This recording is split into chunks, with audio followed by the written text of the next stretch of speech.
Have you ever wondered about the incredible power that fueled the early Christian church? Today we're diving into the amazing miracles performed by the Apostle Paul, a man whose life was completely transformed by his faith. These aren't just old stories, they're powerful demonstrations of God's authority over sickness, demons, nature, and even death itself. Let's start in Cyprus, where Paul encountered a sorcerer named Elymas who tried to turn a Roman official away from the truth. With a bold declaration, Paul rebuked him, and instantly Elymas was struck blind. Seeing this, the official, Sergius Paulus, believed in the Lord. What a powerful way to show that God's light overcomes all darkness. Next, in Lystra, Paul met a man who had been crippled from birth. Filled with faith, Paul commanded him to stand, and the man leaped up and began to walk. The crowd was so stunned they thought Paul and his companion Barnabas were Greek gods. But Paul was quick to point them to the one true God, the source of this incredible healing. The miracles didn't stop there. In Ephesus, God did something truly extraordinary. The Bible tells us that even handkerchiefs and aprons that had simply touched Paul were taken to the sick, and their illnesses were cured and evil spirits left them. Imagine that.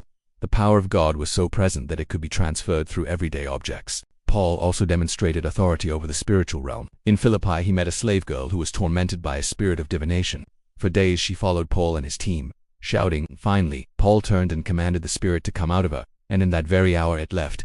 He freed her from spiritual bondage, showing that Jesus has power over all demonic forces. Even in prison, God's power was on full display. While Paul and Silas were praying and singing hymns in a Philippian jail, a violent earthquake shook the foundations. The prison doors flew open, and everyone's chains came loose. This miracle not only freed them but also led to the salvation of the jailer and his entire family. Later, during a late-night sermon, a young man named Eutychus fell asleep and tumbled from a third-story window. He was picked up dead. But Paul went down, threw his arms around him, and declared, "He's alive."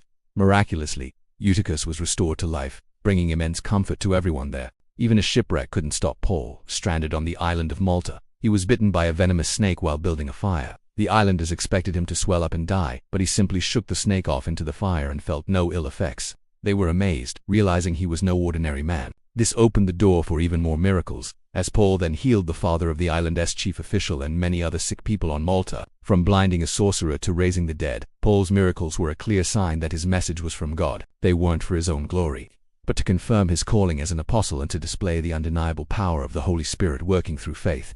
As Acts 19:11 says, God did extraordinary miracles through Paul. What an incredible testimony to the power of God. I hope this look into Paul's life has inspired you. If you enjoyed this video, please give it a thumbs up and subscribe for more content like this.